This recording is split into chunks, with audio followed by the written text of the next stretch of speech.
Eu cumprimento a amada Igreja do Senhor Jesus, reunida neste lugar, nesta noite, com a paz do Senhor. Amém. Para mim é uma alegria enorme estar aqui mais uma vez, depois de alguns anos, para adorar a Deus juntamente com os amados irmãos e para trazer um pouco daquilo que Deus tem nos dado para a edificação do povo de Deus. Esta iniciativa de escolas bíblicas é muito importante. É algo que faz parte, inclusive, da nossa origem assembleana. As escolas bíblicas de obreiro são uma realidade que você não encontra em nenhum outro país do mundo.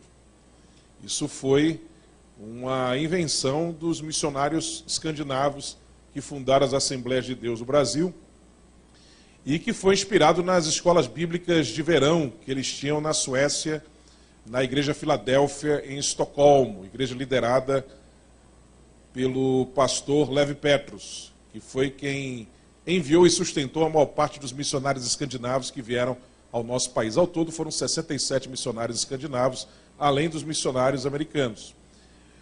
Geralmente nós temos os seminários teológicos, nós temos as escolas teológicas, nós temos as faculdades teológicas, mas a escola bíblica é uma criação abençoada dos nossos irmãos escandinavos e que funcionou, pegou na veia aqui no Brasil e até hoje nós vemos ela sendo reproduzida por várias igrejas. Nós temos, claro, a igreja do Belenzinho, que há muitos e muitos anos realiza, décadas, 71 anos, né, realiza escolas bíblicas, e temos também essas escolas, como é que nós diríamos, mais locais, né, e que vêm enriquecer ainda mais o povo de Deus. Louvo a Deus por essa iniciativa, que Deus continue abençoando o pastor Manuel e esse ministério abençoado.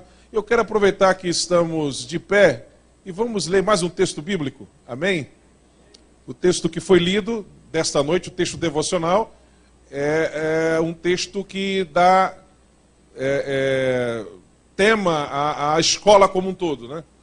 Mas nesse momento nós vamos ler um texto alusivo à nossa ministração desta noite. Eu gostaria de convidar você a abrir a sua Bíblia em Efésios, capítulo de número 2, onde vamos ler do versículo 1 até o versículo de número 10, ok? Efésios, capítulo de número 2, versículos de 1 a 10. Epístola do apóstolo Paulo aos crentes em Éfeso, capítulo de número 2, versículos de 1 a 10. Aleluia, louvado seja o nome do Senhor. Todos encontraram o texto bíblico anunciado? Se sim, se manifestem com um altissonante aleluia. Diz a palavra de Deus: e vos vivificou, estando vós mortos em ofensas e pecados, em que noutro tempo andastes segundo o curso deste mundo, segundo o príncipe das potestades do ar, do espírito que agora opera nos filhos da desobediência, entre os quais todos nós também antes andávamos nos desejos da nossa carne, fazendo a vontade da carne e dos pensamentos, e éramos por natureza filhos da ira como os outros também. Mas Deus, que é riquíssimo em misericórdia, pelo seu muito amor com que nos amou, estando nós ainda mortos em nossas ofensas, nos vivificou juntamente com Cristo, pela graça sois salvos. E nos ressuscitou juntamente com Ele, e nos fez assentar nos lugares celestiais em Cristo Jesus, para mostrar nos séculos vindouros as abundantes riquezas da sua graça, pela sua benignidade para conosco em Cristo Jesus. Porque pela graça sois salvos, por meio da fé. E isso não vem de vós, é dom de Deus. Não vem das obras para que ninguém se glorie. Porque somos feitura sua, criados em Cristo Jesus para as boas obras, as quais Deus preparou para que andássemos nelas. Você pode dizer glória a Deus, aleluia, por isso? Podeis vos assentar.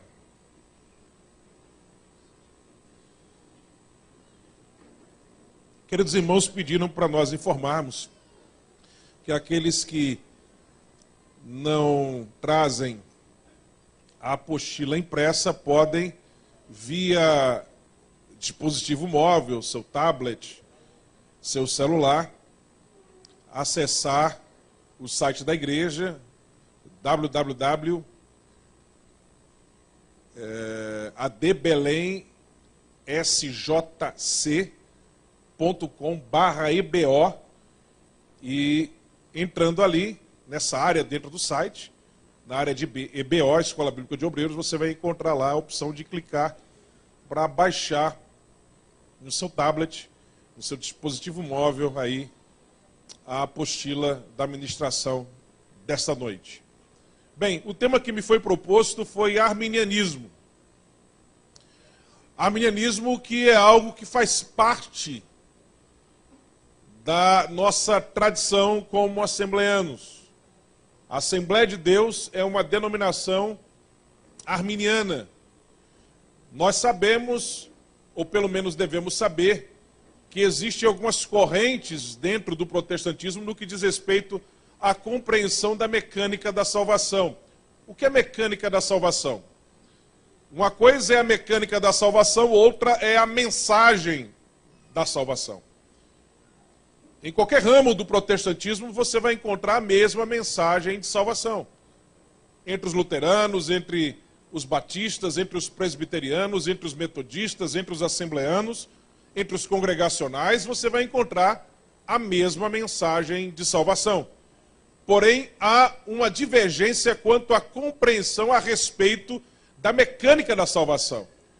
Como o próprio nome sugere, mecânica da salvação diz respeito ao que ocorre no processo de salvação, aos bastidores, por assim dizer, do processo de salvação. Quando a pessoa veio a Cristo, como é que isso se deu? Deus agiu primeiro, essa pessoa tomou a iniciativa, ou foi algo que Deus trabalhou prevenientemente, precedentemente, na vida dessa pessoa, para que ela pudesse vir a Cristo? Essas pessoas que vêm a Cristo, elas podem perder a sua salvação? Ou não podem perder a sua salvação? A eleição em Cristo, ela é condicional ou incondicional? A eleição para a salvação, ela é condicional ou incondicional? Veja que todos esses questionamentos dizem respeito ao mecanismo da salvação, ao que ocorre no processo de salvação. E dentro do protestantismo nós temos já consagrados os seguintes posicionamentos a respeito desse assunto. Nós temos, primeiramente, o posicionamento luterano, nós temos o posicionamento calvinista, e nós temos o posicionamento arminiano. Temos também nossos irmãos batistas, que são arminianos de 4 pontos. Eles concordam com o arminianismo clássico no que diz respeito à compreensão do primeiro, segundo, terceiro e 4 pontos do arminianismo, mas no que concerne ao 5º ponto, eles se alinham aos calvinistas. Então nós temos pelo menos essas 4 linhas, esses 4 posicionamentos dentro do protestantismo. Vou repetir: nós temos o luteranismo, nós temos o calvinismo, nós temos o arminianismo, nós temos a posição batista, que é um arminianismo de 4 pontos. Ok? Tivemos outros exemplares diferentes de pensamento a respeito da mecânica da salvação. Mas esses 4 são realmente os principais posicionamentos. Bem, o posicionamento batista, eu em linhas gerais já expliquei, né?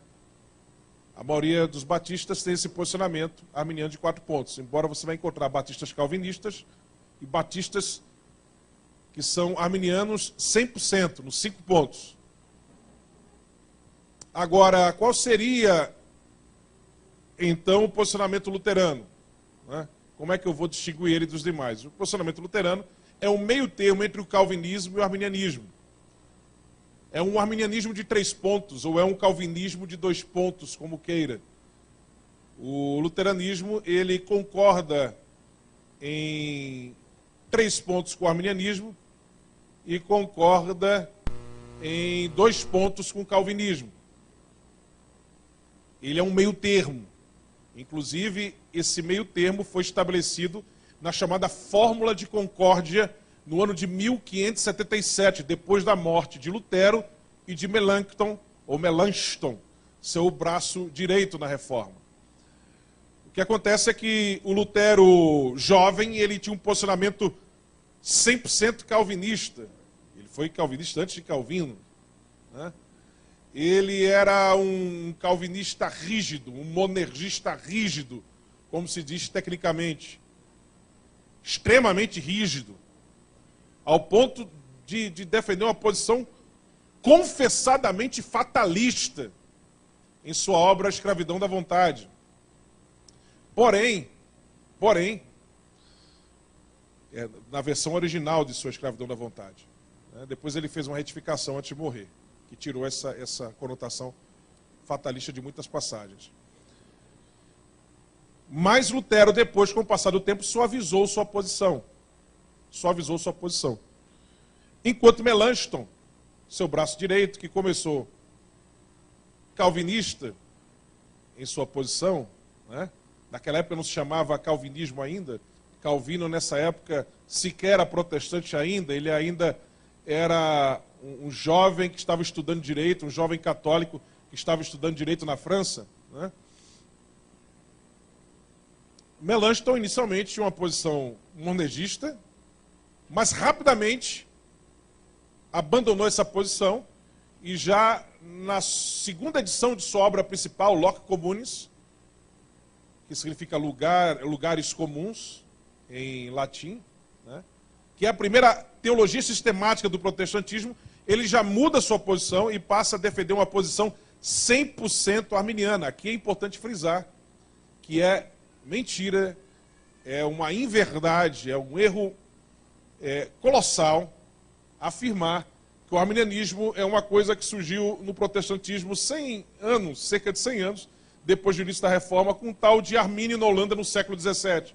Muito ao contrário, você vai encontrar dezenas e dezenas, mais de uma centena, para sermos mais precisos, de protestantes, de reformadores que no século XVI, 70, 80 anos antes de Armínio, defendiam uma posição 100% arminiana. A começar de Melanchthon, braço direito da Reforma.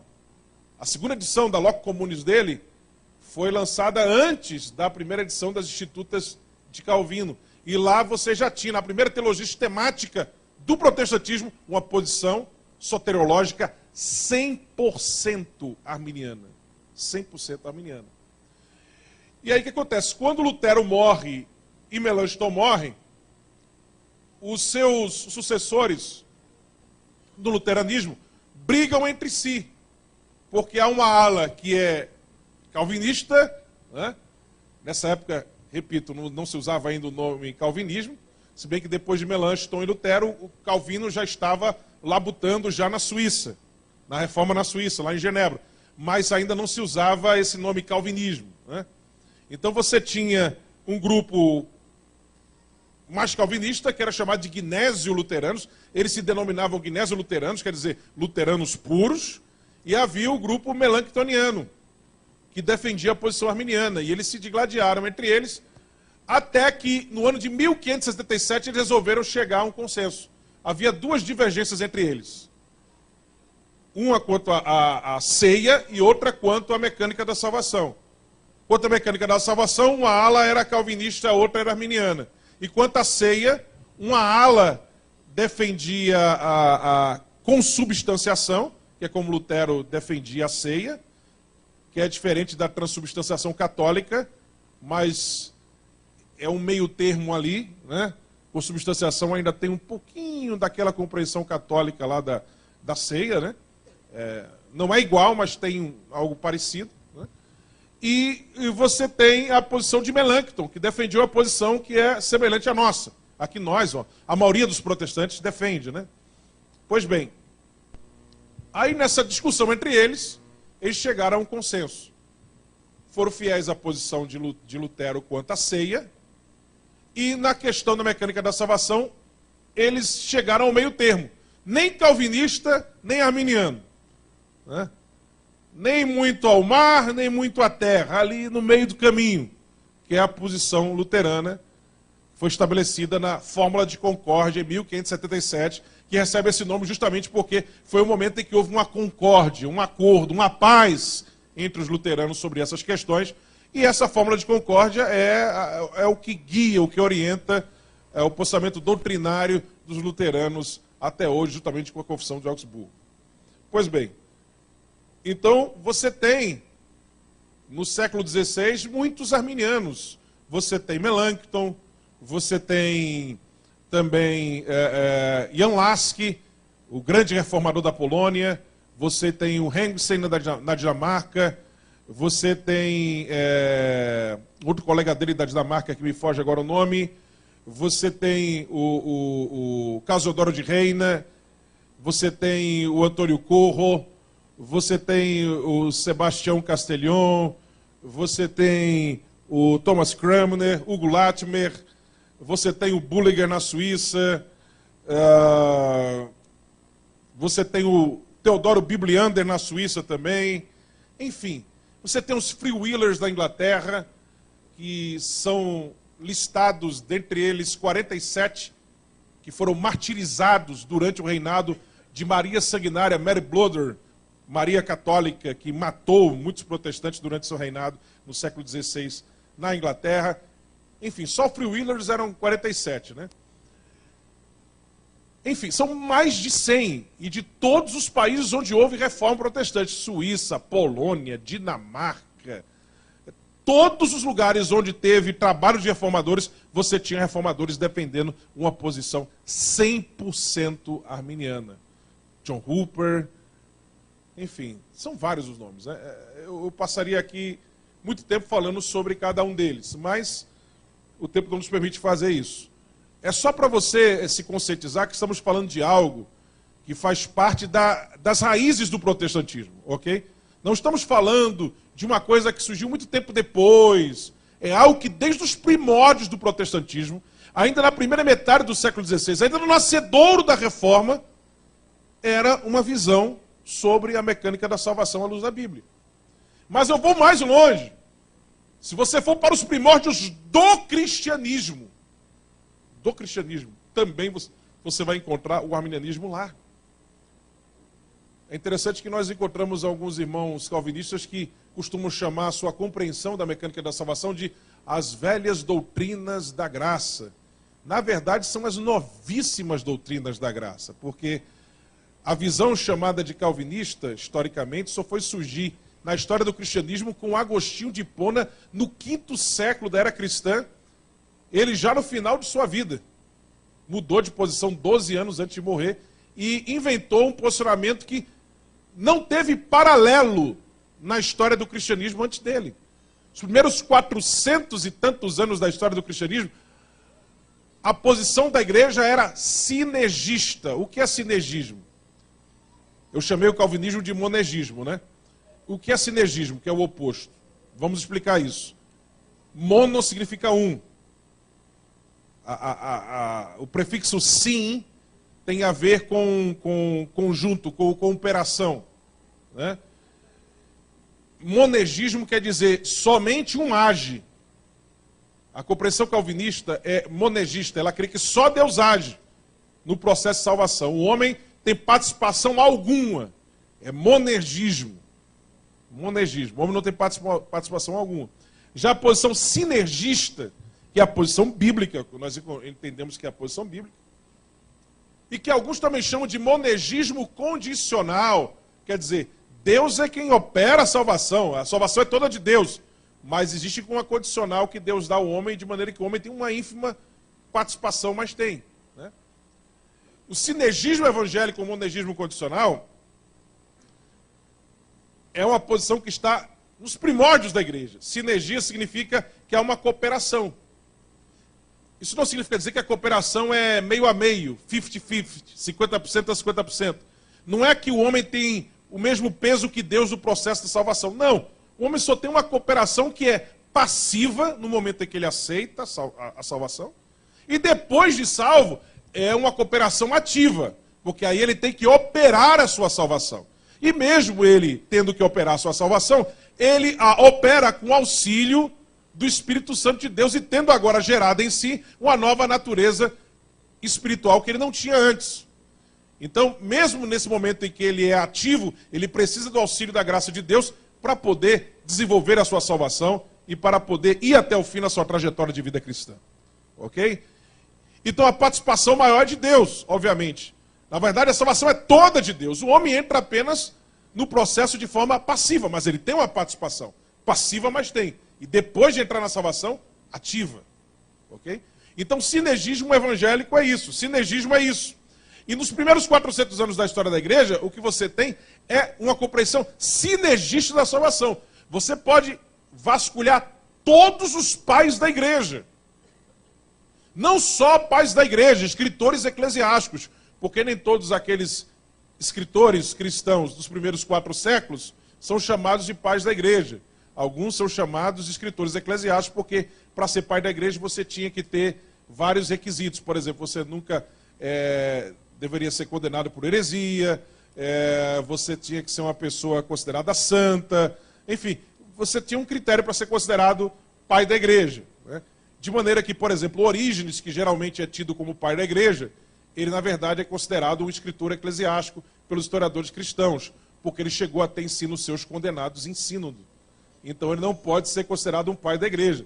Mas nós geralmente colocamos entre os pais da igreja, porque ele tem uma influência enorme na teologia cristã no início, né? Para o bem ou para o mal, né? Para o mal, inclusive, tanto é que alguns o chamam de o pai de todas as heresias no início do cristianismo. Enfim. Mas se você vê todos eles, escritores eclesiásticos, seja aqueles que caíram heresia, os que não caíram, pais da igreja, todos escritos dos primeiros 400 anos da história da igreja, todos eles defendiam sinergismo. A participação do homem no processo. A salvação é de Deus, é Deus que propicia a salvação, é Deus que toma a iniciativa, mas o homem tem uma participação. E você tinha até casos extremados de semi-pelagianismo, que é um erro teológico, mas eu não considero muito grave. Tanto é que, não se engane, no céu você vai encontrar muitos crentes que são semi-pelagianos. E aí, para a gente entender o que é semi-pelagianismo, a gente tem que entender o que é pelagianismo, que é uma heresia. O que é pelagianismo? O pelagianismo é a crença de que o homem é quem opera a sua salvação. O homem é que decide vir a Cristo, e o homem tem condições de si mesmo de ser santo e ser fiel sem o auxílio de Deus. Deus apenas ordena o que o homem tem que fazer e o homem simplesmente procura dentro de si forças para realizar, e se ele for bem disciplinado, creem os pelagianos, eles podem conseguir fazer a vontade de Deus. Quando nós entendemos até pela nossa experiência prática e à luz da Bíblia, que sem o auxílio de Deus não dá para a gente ser santo, para a gente ser fiel. A gente precisa da ajuda do Espírito Santo, porque nós temos uma natureza pecaminosa. Mas Pelágio não cria assim. Pelágio acreditava que a influência de Adão foi apenas a influência de um mau exemplo. Mas que todo ser humano nasce com condições plenas de decidir vir para Cristo e ser fiel e ser santo, se ele quiser, se ele decidir isso, né? Pelagianismo é salvação puramente pelas obras. Dizia Pelágio o seguinte: Deus nunca vai mandar você fazer algo que você não pode fazer. Se Deus diz para você não mentir, é porque você tem condições plenas em você de nunca mentir. Se Deus diz para você não pecar, é porque você tem condições plenas de não pecar.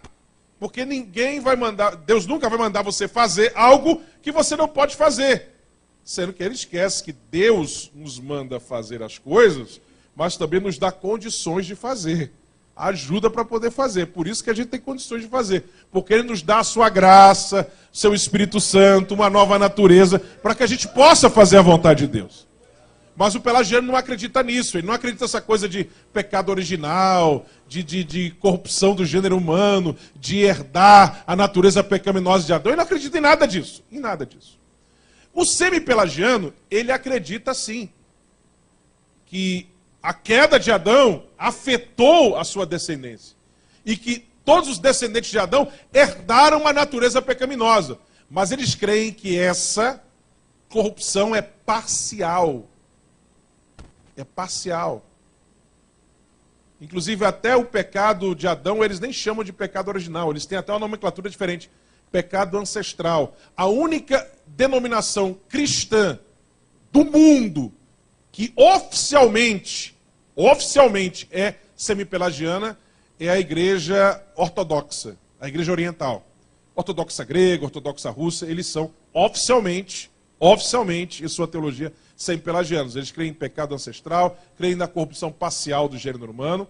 E como eles creem na corrupção parcial do gênero humano, eles creem que o ser humano, em alguns momentos, vai precisar do auxílio divino para vir a Cristo. Mas que, em alguns casos, o homem vai poder tomar a iniciativa de vir para Cristo. Agora, ele não vai conseguir permanecer se não for com auxílio divino. Então, veja que o semipelagianismo, ele não é um erro crasso. Ele é um erro sutil, porque ele acredita que mesmo o homem tomando a iniciativa, o que nós vamos ver daqui a pouco à luz da Bíblia, isso não é verdade. O homem não pode por si mesmo tomar a iniciativa de vir para Deus, ele precisa ser despertado e atraído à salvação por Deus, ok? E não toma a iniciativa para vir para Deus. Ele crê que mesmo o homem, em alguns momentos, podendo tomar a iniciativa, em alguns casos, assim crê o semipelagiano, mas mesmo nesses casos, ele vai precisar do auxílio divino. Porque sem o auxílio divino, ele não pode permanecer fiel. Então, veja que é um erro, porque o homem não pode tomar iniciativa. Mas ele não deixa de acreditar que o homem, mesmo tomando iniciativa, ele precisa do auxílio divino para permanecer fiel. Então é um erro, mas não é um erro crasso. Mas não deixa de ser erro. Okay? O semipelagianismo é uma visão equivocada da salvação e que, inclusive, é muito popular no meio evangélico. Quem aqui já não ouviu? Dê o primeiro passo para Deus, então Deus dará o passo para você. Não, Deus é quem toma a iniciativa. Né? E porque ele toma a iniciativa, você tem a capacidade de vir. Nós vamos enfatizar isso rapidamente quando entrarmos na parte doutrinária bíblica mais propriamente. Então, o semipelagianismo era uma visão que também existia nos primeiros 4 séculos da história da igreja. E que era justamente uma posição extremada. Por quê? Porque nos primeiros 4 séculos a igreja enfrentou muitas filosofias e religiões pagãs fatalistas, deterministas, que não acreditavam no livre-arbítrio. E aí a igreja começou a defender a doutrina bíblica do livre-arbítrio. Isso fez com que alguns pais da igreja, alguns escritores eclesiásticos, acabassem descambando para o semipelagianismo. Então você tem nos primeiros 4 séculos da história da igreja arminianos e semipelagianos. A diferença é que não se usavam esses termos daquela época. Esses termos foram cunhados lá no final do século XVI, início do século XVII. Esses termos, semipelagianismo, arminianismo, calvinismo. Mas naquela época, a compreensão da mecânica da salvação era essa. Era a visão arminiana. Alguns semipelagianos, mas uma boa parte arminianos. Agora você não encontra ninguém com uma posição calvinista. Ninguém com uma visão determinista, monergista de salvação.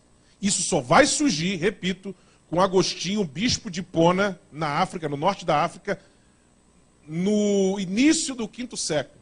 A partir do ano 418, para ser mais preciso, Agostinho ele concebe essa compreensão da mecânica da salvação por causa da sua luta com os pelagianos, mas mais do que isso, por causa do contexto também da luta dele contra os donatistas. Eu não vou entrar nesse mérito aqui, mas eu tenho um livro que é Arminianismo e Mecânica da Salvação, que eu brevemente farei uma exposição rápida dele, e que você vai encontrar num capítulo isso explicitado, e você vai ver como o combate de Agostinho aos donatistas fez com que ele criasse uma doutrina da salvação que justificasse uma doutrina da igreja que justificasse a perseguição da igreja católica aos donatistas. Agostinho que seria, para alguns, o pai da Inquisição, porque ele é quem dá o argumento, a justificativa que vai ser usado séculos depois para a igreja católica criar a Inquisição. Enfim, veja que um erro leva a outro, que mais à frente leva a outro. Né? Então, erros teológicos, eles são perigosos. São perigosos. É verdade que você tem doutrinas bíblicas que são fundamentais e outras que são secundárias. As doutrinas fundamentais são aquelas sem as quais você sequer pode ser salvo. Por exemplo, se você não crê na existência de Deus, se você não crê que a Bíblia é a palavra de Deus, se você não crê que Cristo é o Salvador, que você é um pecador e precisa de salvação. Veja, são doutrinas fundamentais. Se você não acredita nisso, você não é salvo. Agora você tem doutrinas secundárias, doutrinas que se você não acreditar nelas, você não deixa de ser salvo. Se você crê nas fundamentais e vive à luz delas, você não deixa de ser salvo. Mas você perde de ter a sua vida cristã mais abençoada, ou você vai ter algum prejuízo de alguma forma na tua vida cristã. Além do que, em alguns casos, esse erro pode gerar outros erros e a coisa se complicar mais à frente. Uma heresiazinha que aí vai e se torna depois uma heresia maior, ou a partir dela surge uma heresia maior. Isso ocorre muito na história da igreja. Mas existem doutrinas fundamentais e doutrinas secundárias. Nós temos, por exemplo, denominações protestantes que divergem em relação a nós em alguns pontos doutrinários secundários. E a gente não vai dizer que os nossos irmãos protestantes que têm outra visão, eles não vão para o céu. Se eles forem fiéis a Deus, procurarem viver uma vida de santidade, eles vão para o céu como eu e você vamos. Agora, por exemplo, se ele é um protestante cessacionista, se ele não crê na contemporaneidade de todos os dons espirituais, se ele não crê no batismo com o Espírito Santo como um revestimento de poder do alto para dinamizar a sua vida de serviço a Deus e a sua vida de adoração a Deus, ele vai deixar de ser salvo por causa disso, por ele ser cessacionista? Não, ele não vai deixar de ser salvo se ele for fiel a Deus. Procurar viver uma vida de santidade, ele vai ser salvo. Agora, ele vai deixar de ter a sua vida cristã dinamizada. Se ele cresce na contemporaneidade dos dons espirituais, se ele cresce no batismo com o Espírito Santo, ele buscaria, ele receberia, porque isso está à disposição dele também, e ele poderia ter a sua vida cristã dinamizada. Então, erros secundários, eles trazem algum prejuízo à vida cristã. Todas as doutrinas bíblicas, elas são importantes. Se não fossem importantes, não estavam na Bíblia. O que Deus julgou que não era importante falar para a gente, para a nossa vida cristã aqui na Terra, ele não colocou. Mas o que ele colocou aqui é importante. Se está aqui, é para a nossa vida, amém? Agora, algumas são mais importantes do que outras, porque tem umas que sem elas você sequer é salvo.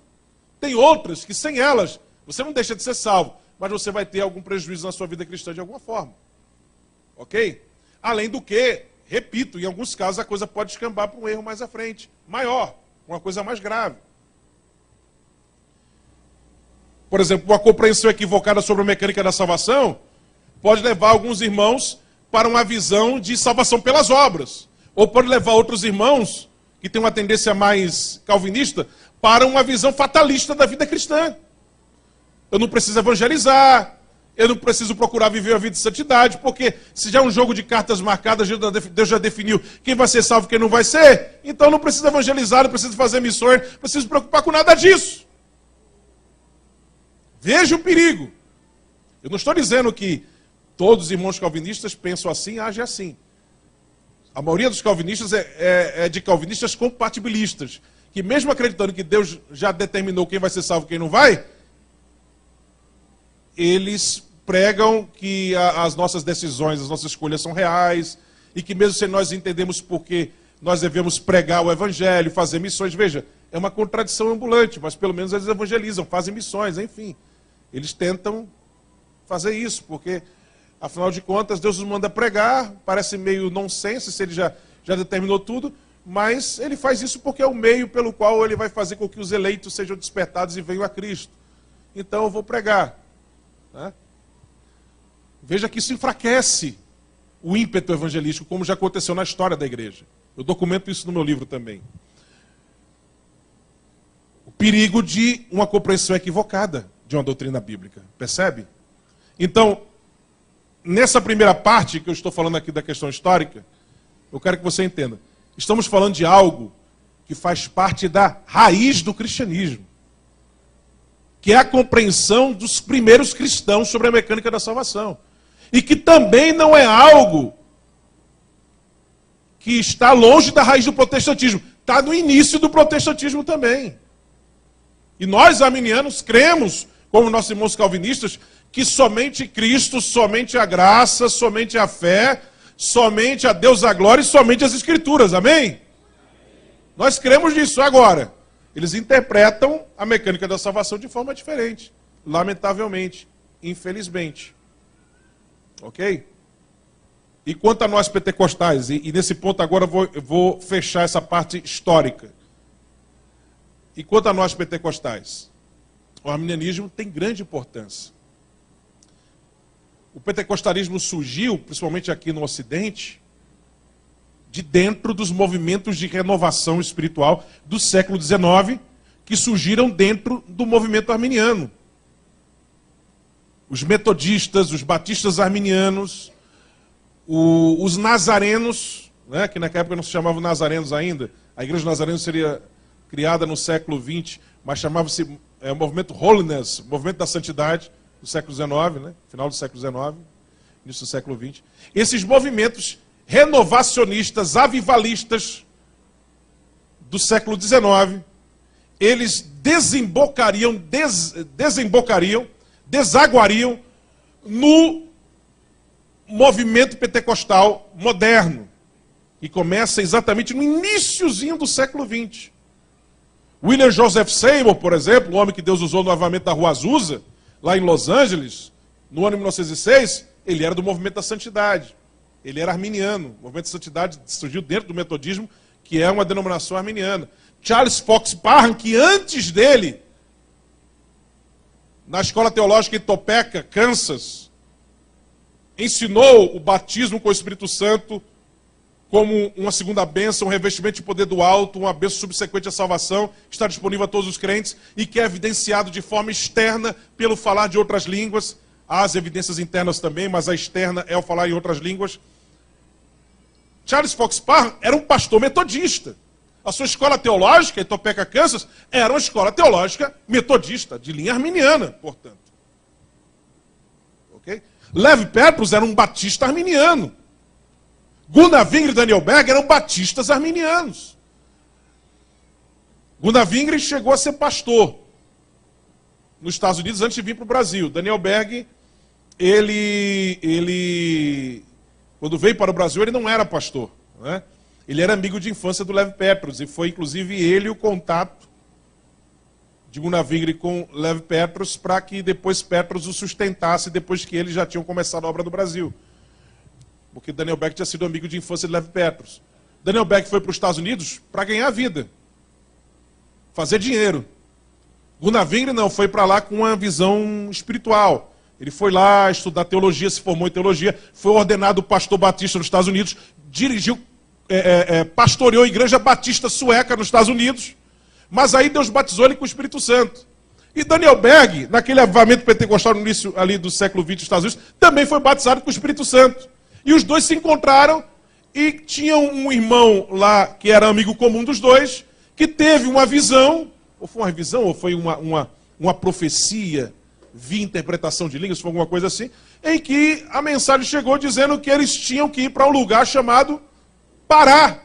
E eles não sabiam onde é que era esse lugar, e foram então para a biblioteca da cidade, encontraram lá Pará, aqui no Brasil, e fizeram algo que só doido ou crente cheio do Espírito Santo faz.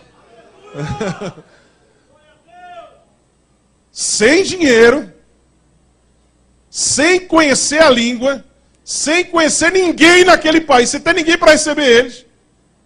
Eles conseguem a oferta de alguns irmãos que acreditam que aquilo ali é um negócio de Deus, que dão dinheiro só para eles chegarem lá, pegam um navio e vão para um país, repito, onde eles não conheciam ninguém, onde eles não sabiam absolutamente nada da língua.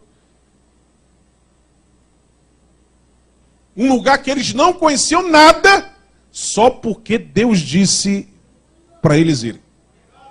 E essa maluquice deu na maior igreja evangélica do Brasil. Porque não foi maluquice, foi orientação do Espírito Santo de Deus. Amém? Mas eles eram arminianos. Na década de 30, surgiram os primeiros calvinistas dentro da Assembleia de Deus. Um grupo de 5 ou 6 pastores lá no Nordeste tinham lido alguns livretos calvinistas e abraçaram o calvinismo. Dentre eles, Manuel Higino de Souza, que foi inclusive membro da primeira mesa diretora da Convenção Geral das Assembleias de Deus do Brasil, em 1930. Ele que tem hino na harpa cristã. Ele e seu irmão Luiz Higino de Souza aceitaram o calvinismo. E também tinha um outro, Napoleão de alguma coisa, o nome lá, eu não vou gravar, não gravei o nome deles todos. Mas os principais eram o Manuel Higino e o Luiz Higino de Souza. Foram 5 pastores, 5 ou 6 pastores. E logo quando eles vieram com isso, qual foi a reação dos missionários suecos? Esse não é o nosso ensino. E começaram a rebater o ensino deles. Niels Kasberg, então, escreveu 3 artigos do Mensageiro da Paz em sequência, descendo a lenha no ensino determinista dos nossos irmãos. E eles foram, inclusive, os 5 ou 6, não me lembro agora a quantidade exata, eles foram excluídos da Convenção Geral das Assembleias de Deus do Brasil, por causa desse ensino que contrariava aquilo que a denominação ensinava. Não existia declaração de fé ainda naquela época, né? A nossa declaração de fé hoje bonitinha. Mas todo mundo sabia que o posicionamento da denominação não era esse.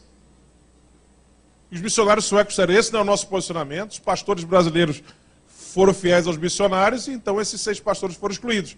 Depois, 5 deles se arrependeram e voltaram para a Assembleia de Deus e terminaram suas vidas na Assembleia de Deus, menos um, o Manuel Higino, que abriu uma nova denominação no Rio Grande do Norte, chamada Assembleia de Cristo, que existe hoje no Nordeste, ainda hoje, deve ter mais ou menos uns 3 mil membros lá no Nordeste, depois de 80 anos aí de fundação, mais de 80 anos, ela ainda subsiste com uns 3 mil crentes em todo o país, né?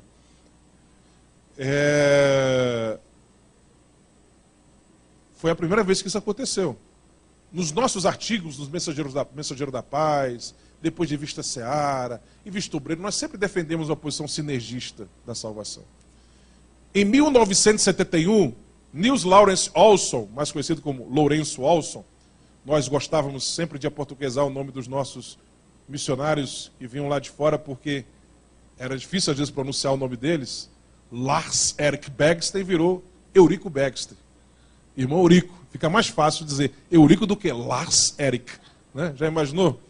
Irmão Lars Erik. Não dá. Irmão Eurico. Ficou ótimo, né? O Niels Lawrence Olson virou Lourenço Olson. O irmão Lourenço Olson. Era um missionário americano. Grande servo de Deus. Fundador do Instituto Bíblico Pentecostal lá no Rio de Janeiro.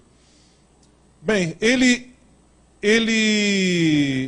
escreveu uma revista Escola Dominical em 1971, lições bíblicas da CPAD, nossa revista principal, de jovens e adultos, na época jovens e adultos, hoje nós temos uma revista de jovens separada de adultos, onde ele, naquele trimestre, ele ensinou sobre a doutrina da salvação. E na lição do primeiro domingo, ele faz uma explicação das divergências dentro do protestantismo sobre esse assunto. E ele expõe que existe uma diferença entre a posição luterana, a posição arminiana e a posição calvinista. É interessante que ele lembra da posição luterana, porque geralmente quando a gente fala sobre esse assunto, o pessoal só fala de calvinismo e arminianismo. Mas existem outras posições. Como eu falei, tem a posição luterana e temos também a batista, se bem que alguns preferem abrigar a posição batista dentro da posição arminiana, porque é um arminianismo de 4 pontos, né? Então ele diz, tem a posição luterana, a posição calvinista e a posição arminiana. E depois de expor as 3 posições, ele afirma, nós, assembleanos, somos arminianos. Isso há 46, se eu fiz a conta certa aqui, 71, 46 anos atrás, né? 46 anos atrás. Enfim, nós, assembleanos, somos arminianos. Amém? E isso, então, está sacramentado, martelo batido. Por quê? Porque a nossa declaração de fé, ela defende os 5 pontos do arminianismo. Corrupção total do gênero humano, expiação ilimitada, eleição condicional, a preveniência da graça, está lá, explícita, na nossa confissão de fé, declaração de fé. E a segurança da salvação em Cristo, uma possibilidade de a pessoa perder a salvação, sim, né? Existe essa possibilidade. Não é fácil a pessoa perder a salvação, mas existe a possibilidade sim de perder a salvação. Então nós temos os 5 pontos expressos, exarados na nossa declaração de fé. Nós, assembleanos, somos arminianos. Amém? Agora o que acontece? Surgiu, no final do século XX, início do século XXI, nos Estados Unidos, uma onda neocalvinista. E você sabe que tudo que é moda nos Estados Unidos chega a ser moda aqui no Brasil também. Foi assim com confissão positiva, né, evangelho da autoajuda, teologia da prosperidade, que está ligado com confissão positiva. Surgiu lá, aqui também o pessoal repete. Né? Não é assim? Unção disso surge lá, o pessoal traz essa unção aqui. Unção daquilo surge lá, o pessoal traz para cá. Unção assim, unção assado, o pessoal traz a unção assim e a unção assado para cá também. Não foi diferente com o neocalvinismo. Né? Igreja emergente surgiu lá, também inventaram esse negócio de igreja emergente aqui no Brasil. A diferença só é que quando essa onda neocalvinista surgiu, ela surgiu numa época em que a internet já existia e estava bombando. Então a coisa chegou com muito mais rapidez. E, inclusive, muitos jovens, que são os que, em sua maioria, acessam a internet, começaram a ler, né, os escritos, a ouvir as mensagens de pregadores calvinistas, dessa onda neocalvinista lá nos Estados Unidos, começaram a abraçar aquilo ali, começaram a dizer, poxa, nós somos calvinistas, puritanos, reformados, aquela coisa toda. E, enfim, mas nós não somos. Nós somos arminianos, amém? Aliás, eu não gosto desse uso do termo reformado só para se referir aos nossos irmãos calvinistas. Eu não estou dizendo que eles não devem usar esse nome, não é isso que eu estou dizendo. Eu, inclusive, entendo a explicação histórica para esse uso. É porque houve um momento em que os luteranos se separaram dos demais protestantes, e aí os demais protestantes se autotitularam reformados. Sendo que nesse bolo que se separou dos luteranos, não tinha só calvinistas, tinha também arminianos. Mas o termo reforma foi sequestrado por um grupo que usa esse termo, nós somos os reformados. Parece que a reforma é só deles, não é, né? Não é. Nós somos também filhos da reforma, amém? Então, queridos, essa onda neocalvinista acabou contaminando contagiando muitos jovens, principalmente, que começaram a consumir essas obras. Editoras aqui no Brasil, de linha reformada, de um tempo para cá, por causa dessa onda neocalvinista, começaram a vender muito. Elas não vendiam muito há um tempo atrás, vendiam pouco, mas de repente começaram a ter um boom, e inclusive seus eventos começaram a lotar, e os organizadores dos seus eventos começaram, inclusive, a confessar que os seus eventos estavam superlotados porque a maioria dos seus participantes era de assembleanos, que iam para lá assistir esses eventos e se encher de calvinismo. Daí a importância de a gente reafirmar a nossa posição denominacional, e que é a posição, inclusive, majoritária do evangelicalismo odierno. Isso já há pelo menos 200 anos, no mundo inteiro. Nós, como a maioria dos protestantes do mundo, somos arminianos. Amém? Nós somos pentecostais e arminianos. Arminianos e pentecostais. Aliás, a maioria esmagadora dos evangélicos do mundo também é, além de arminiana, pentecostal.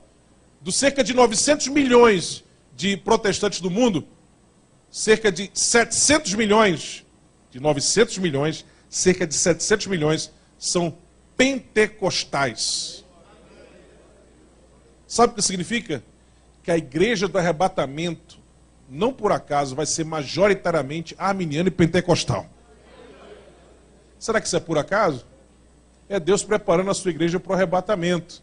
A igreja do arrebatamento vai ser pentecostal. Aleluia!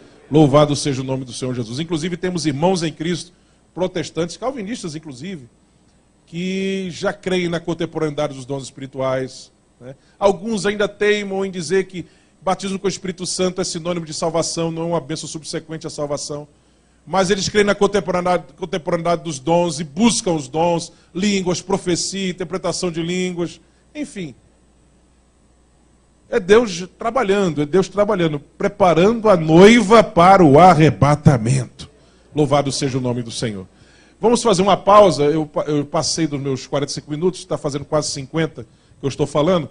Eu quero, antes de nós irmos para a parte doutrinária, que a segunda parte vai ser só Bíblia, eu falei dessa parte histórica porque eu acho importante para que vocês se conscientizem sobre a importância desse assunto. Eu quero lembrar que, pela graça de Deus, eu tenho compartilhado muito daquilo que Deus tem me dado também através de materiais. E você vai encontrar... Está numa mesa aí fora? É isso? Onde é que está a mesa com material? Pastor Sérgio, a mesa está onde? Aqui ao lado. Aqui ao lado. Onde foi feita ali a inscrição, o pessoal pegou o crachá, essa coisa. Bem, aqui ao lado, nessa portinha aqui do lado direito, logo quando você sair ali, você vai encontrar uma mesa com o nosso material. Nós temos livros de minha lavra que estão sendo oferecidos aos irmãos. Nós temos alguns exemplares do livro Abacuque, A Vitória da Fé em Meio ao Caos, que é o comentário exegético, hermenêutico e devocional do livro de Abacuque, onde lições são extraídas literalmente de todos os versículos do livro de Abacuque aplicadas na sua vida para o seu crescimento e desenvolvimento espirituais. É um livro, inclusive, que muitos pregadores gostam, porque ali eles extraem mensagens para as suas pregações.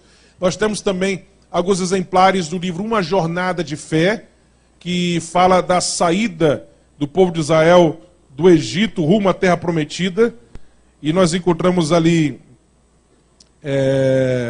lições durante a caminhada do povo, o que foi o sacerdócio levítico, o que foi o tabernáculo, o que cada coisa do tabernáculo simbolizava. Enfim, quem quiser estudar sobre esse assunto, se aprofundar sobre esse assunto, inclusive esse livro foi livro-texto de escola dominical da CPAD, de lições bíblicas, que traz muito mais subsídios do que o que você encontra na revista de alunos e mestres. Se você quiser adquirir essa obra, também está sendo oferecida aí para você. Temos também alguns exemplares do livro A História dos Hinos que Amamos. A História dos Hinos que Amamos. Quem aqui ama os hinos da harpa cristã? Quem sabe, se você pudesse, você descobriria, mas você não tem tempo para isso, a história por trás desses hinos. Será que esses hinos têm história por trás deles? Com certeza tem. Será que dá para descobrir? Dá. Durante um bom tempo, eu estive pesquisando e nós produzimos essa obra, que é a primeira de 2 tomos, ainda vai ter um segundo volume. Esse primeiro volume tem 350 páginas, onde você encontra a história por trás de 117 clássicos da Inórdia Evangélica Mundial, dentre eles 103 hinos que estão consignados na harpa cristã. E eu falo da vida desses autores, desses compositores, e mais ainda, eu conto a experiência que cada um deles vivenciou e que provocou a composição dos hinos que eles trouxeram ao lume para a edificação do povo de Deus. Eu falo da história que aquele compositor viveu, aquela compositora experimentou, aquela situação tocante que levou ela a compor aquele hino. Tão lindo que edifica a gente até hoje.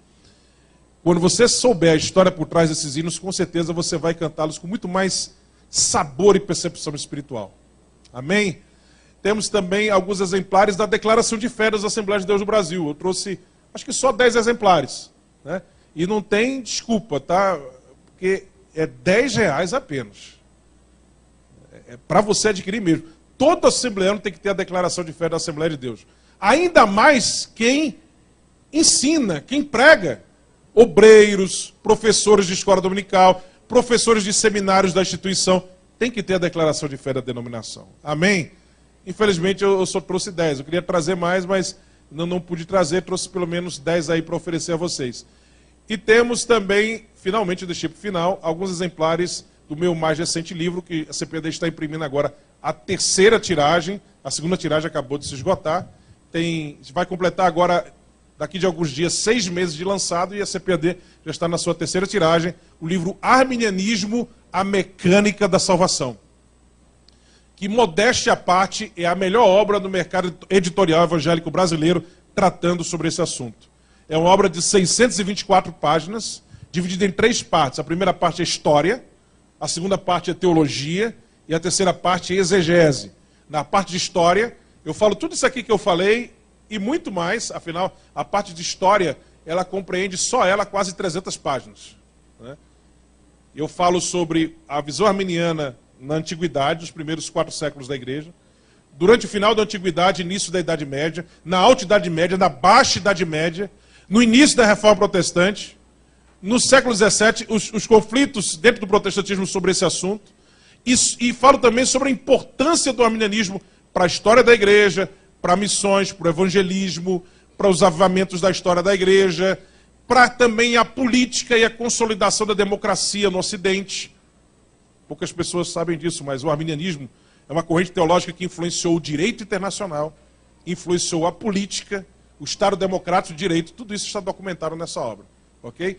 E nós temos também a parte de teologia ou doutrina, em que eu falo não só dos 5 pontos do arminianismo, que eu já elenquei aqui rapidamente: corrupção total, eleição condicional, graça preveniente, expiação ilimitada e segurança em Cristo. Não só esses 5 pontos, mas eu falo também da relação entre liberdade humana e onipotência de Deus, liberdade humana e onisciência divina à luz da Bíblia.